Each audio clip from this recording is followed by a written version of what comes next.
الحمد لله رب العالمين والعاقبة للمتقين والصلاة والسلام على سيد المرسلين أما بعد أعوذ بالله من الشيطان الرجيم بسم الله الرحمن الرحيم درود پاک پڑھ لیجیے اللهم صل على سيدنا مولانا محمد معدن الجود والكرم وآله وبارك وسلم صلاة وسلام عليك يا رسول الله صلى الله تعالى عليه وسلم۔ امام غزالی رحمۃ اللہ تعالی علیہ ان لوگوں کے احوال بیان فرما رہے ہیں کہ جو اللہ کی بارگاہ میں قرب حاصل کر کے مقام انسیت پر پہنچ جائیں، مقام محبوبیت پر پہنچ جائیں، تو جن کو یہ مقام حاصل ہوتا ہے کہ ان کے کلام اور ان کے احوال الگ الگ ہو جاتے ہیں، ان کی بولی ہر کوئی نہیں سمجھ سکتا ہے، اور اللہ کی بارگاہ میں تو حالت ایسی ہے کہ کسی کے انداز کچھ ہوتے ہیں، کسی کو معافی ملتی ہے، کسی کی گرفت ہوتی ہے۔ اور اسی سلسلے میں ایک واقعہ بیان فرما رہے ہیں کہ اسی طرح بلعم باورا کہ اکابر علماء میں سے تھا، اور اس نے دین کے عوض دنیا کمائی تو اس سے درگزر نہ کیا گیا۔ اور حضرت سیدنا آصف بن برخیہ رحمۃ اللہ تعالی علیہ مسرفین میں سے تھے، اور ان کی خطا ظاہری اعضاء سے متعلق تھی تو اس کو معاف کر دیا گیا۔ مروی ہے کہ حضرت اللہ رب العزت نے حضرت سیدنا سلیمان علیہ السلام کی طرف وہی فرمائی، اے عابدین کے سردار اور اے رہنمائے زاہدین کے بیٹے، تیری خالہ کا بیٹا آصف کب تک میری نافرمانی کرتا رہے گا، اور میں بار بار اس سے درگزر کرتا ہوں۔ مجھے اپنی عزت و جلال کی قسم، اگر میری آدھیوں کے کسی جھونکے نے اسے پکڑ لیا تو میں اس کے ساتھیوں کے لیے اسے مثال اور بعد والوں کے لیے عبرت بنا دوں گا۔ پھر جب حضرت آصف بن برقیہ حضرت سیدنا سلیمان علیہ السلام کی خدمت میں حاضر ہوئے تو آپ نے وحی الہی کے بارے میں انہیں بتایا تو وہ اٹھ کر باہر چلے گئے، حتیٰ کہ ریت کے ٹیلے پر چڑھ گئے، پھر اپنے سر اور ہاتھوں کو آسمان کی طرف بلند کیا اور عرض گزار ہوئے، اے میرے معبود، اے میرے مالک، تو ہے اور میں ہوں، اگر تو مجھے توبہ کی توفیق نہ دے گا تو میں کیسے توبہ کروں گا، اگر تو مجھے نہیں بچائے گا تو میں کیسے بچ پاؤں گا، میں دوبارہ گناہ کی طرف لوٹ جاؤں گا۔ اس پر اللہ تعالیٰ نے حضرت سیدنا سلیمان علیہ السلام کے ذریعے ان کی طرف پیغام بھیجا، اے آصف، تو نے سچ کہا کہ تو ہے اور میں ہوں، توبہ کی طرف متوجہ ہو جا، میں نے تیری توبہ قبول کی، کیونکہ میں توبہ قبول کرنے اور رحم فرمانے والا ہوں۔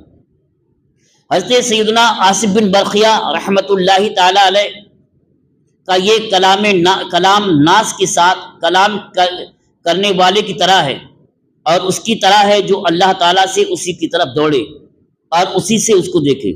مروی ہے کہ ایک بندہ ہلاکت کے کسی کنارے پر تھا، اللہ تعالیٰ نے اس کو اپنی پناہ اور حفاظت میں لے لیا اور اس کی طرف الہام فرمایا، تو نے کتنے ہی ایسے گناہ میرے سامنے کیے جو میں نے معاف کر دیے، حالانکہ ان سے کمتر گناہ کی وجہ سے میں نے ایک امت کو ہلاک کر دیا۔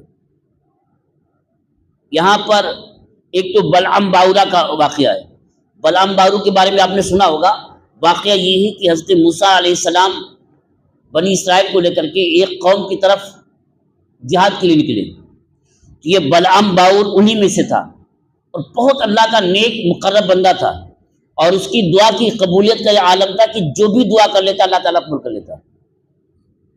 اس کی قوم کے لوگوں نے کہا کہ دیکھو موسیٰ علیہ السلام مجھ سے لڑنے کے لیے آ رہے ہیں اور تم ان کے لیے بد دعا کرو۔ اس نے کہا کہ وہ اللہ کے نبی ہیں، ان کے لیے بد دعا کرنا اپنی ہلاکت ہے، ہمیں بد دعا نہیں کر سکتی۔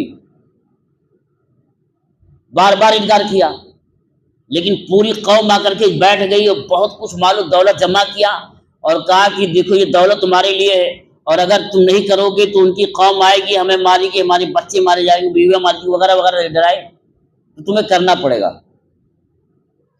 اب یہ دولت کی لالچ میں پہلے تو تھا بڑا عالم متقی و پرہیزگار، اور دولت کی لالچ میں اللہ کے نبی حضرت موسیٰ علیہ السلام کے لیے بدعا کرنے کا ارادہ کر لیا. تو ایک پہاڑ کی چوٹی پر جا کر کے چڑھ کر دعا کرتا تھا.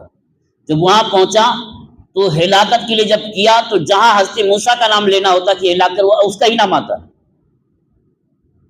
یعنی جب بھی حضرت موسیٰ علیہ السلام کے لیے ارادہ کرتا کہ ان کا نام لے ہلاکت کے لیے تو ہلاکت کے لیے کہتا اور نام اس کا نکلتا. اور عالم یہ ہوا کہ اس کی زبان لٹک گئی اور اس کے لیے جہنم کا تو اسی وقت ڈال دیا گیا, جہنم میں گیا وہ, ہلاک ہوا وہ. تو اب ایک شخص تھا دولت کے لالچ میں دین بیچ دیا اس نے, کیونکہ اللہ کے نبی کے خلاف بدعا کرنا دین کو بیچنا ہے. اس سے بڑھ کر کے دین اور بیچنا کیا ہے؟ جرم تھا اس کا بھی, مگر اتنا بڑا جرم تھا کہ اس کی کفارہ ہلاکت ہی مل گئی. اور حضرت آصف بن برقیہ بہت زیادہ پیسہ بہت لٹاتے تھے, اللہ کے ولی تھے, اور قرآن پاک نے ان کی کرامت کو قرآن پاک نے بیان کیا ہے. وہ کرامت یہ بیان ہوا ہے کہ حضرت سلیمان علیہ السلام نے حکم دیا کہ مجھے بلقیس کا تخت لانا ہے, اور بلقیس کا تخت آپ فلسطین میں تھے اور یمن میں بلقیس کا تخت تھا, اور 80 گز لمبا 60 گز چوڑا, اور یہ موٹا تگڑا اتنا لمبا چوڑا گز ہیرے جواہرات سے مرصع, اور اس طرح کی 7 کمرے تھے, ایک کمرہ اس کے اوپر ایک کمرہ, اس کے اوپر ایک کمرہ, اس کے اوپر ایک کمرہ, اور ہر ایک میں تالا لگا ہوا تھا اور ہر جگہ سپاہی کھڑے تھے. ایسے سے نکال کے لانا تھا. تو پوچھا کہ کون لے کر آئے گا؟ ایک دیو نے کہا کہ افریت من الجن, ایک ہیکل دیو کہنے لگا کہ میں لا کر کے دے دوں گا. پوچھا کتنے ٹائم میں؟ تو کہا اتنے ٹائم میں لا دوں گا کہ 24 گھنٹہ لگ جائے گا. کہا نہیں مجھے سے پہلے چاہیے.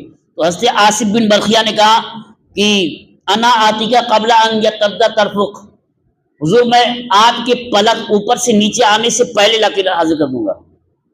اتنا کہنا تھا کہ نیچے دیکھے کہ تخت موجود تھا.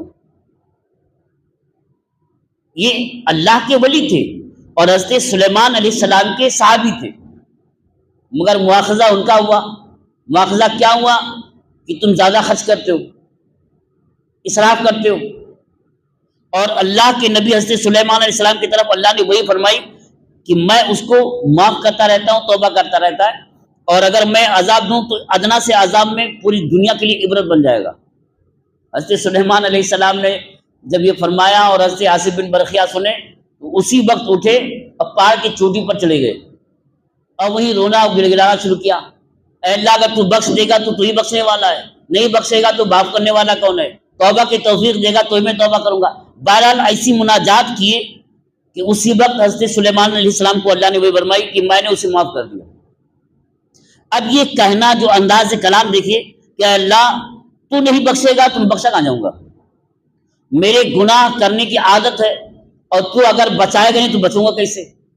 یہ کلام کرنا انداز تکلم یہ کیا بتاتا ہے؟ یہ جس سے مقامی انسیت حاصل ہو جاتی ہے وہی کلام کرتا ہے, اللہ تعالیٰ قبول بھی فرماتا ہے. بلعام باؤل بڑا متقی تھا, دولت کی لالچ میں گناہ کیا, گناہ وہ بھی کیا, جہنم رسید ہوا.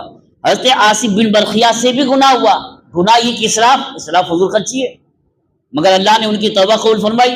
اور کرامت ایسی کی یمن سے فلسطین تک پہنچانے کے لیے 3000 میل یا 300 میل کا فاصلہ, اور آپ نے پلک جھپکنے میں 80 گز لمبا 60 گز چوڑا اور ہیرے جواہرات سونے چاندی کے فوراً آپ نے حاضر کر دیا. تو خلاصہ یہ ہے کہ اللہ رب العزت کی بارگاہ میں جنہیں انسیت حاصل ہوتی ہے یا محبوبیت حاصل ہوتی ہے ان کے کلام الگ الگ ہوتے ہیں اور ان کو اللہ تعالیٰ قبول بھی فرماتا ہے اور ان کو اس کا انعام بھی عطا فرماتا ہے. اللہ تعالیٰ ہمیں آپ کو سمجھنے کی توفیق عطا فرمائے اور سمجھ کر اس پر عمل کرنے کی توفیق عطا فرمائے. وآخر دعوانا الحمدللہ رب العالمین. وسلم صلاۃ و سلام علیک یا رسول اللہ صلی اللہ تعالی علیہ وسلم. یا اللہ یا رحمان یا رحیم, ہم لوگوں نے جو کچھ پڑھا اور سنا اسے پڑھنے اور سننے سے زیادہ سمجھنے اور سمجھ کر اس پر عمل کرنے کی توفیق عطا فرما. یا اللہ ہمارے ماں باپ کر اپنے محبوب کی امت کی مغفرت فرما. یا اللہ ہمیں جو بیمار ہونے بیماریوں سے شفا عطا فرما. یا اللہ ہمیں جو مقروض ہونے بارے قرض سے بخشی عطا فرما. یا اللہ ہمیں جو تنگ دست ہیں انہیں خزانہ غیب سے کشادہ رزق واسع حلال طیب و طاہر عطا فرما. یا اللہ جو لوگ بھی سن رہے ہیں ان کی تمام مشکلات پریشانیوں کو دور فرما، ہمیں جب تک اس دنیا میں رکھ وہ عافیت کے ساتھ رکھ، اس دنیا سے اٹھا مولا تو ایمان پر خاتمہ نصیب فرما۔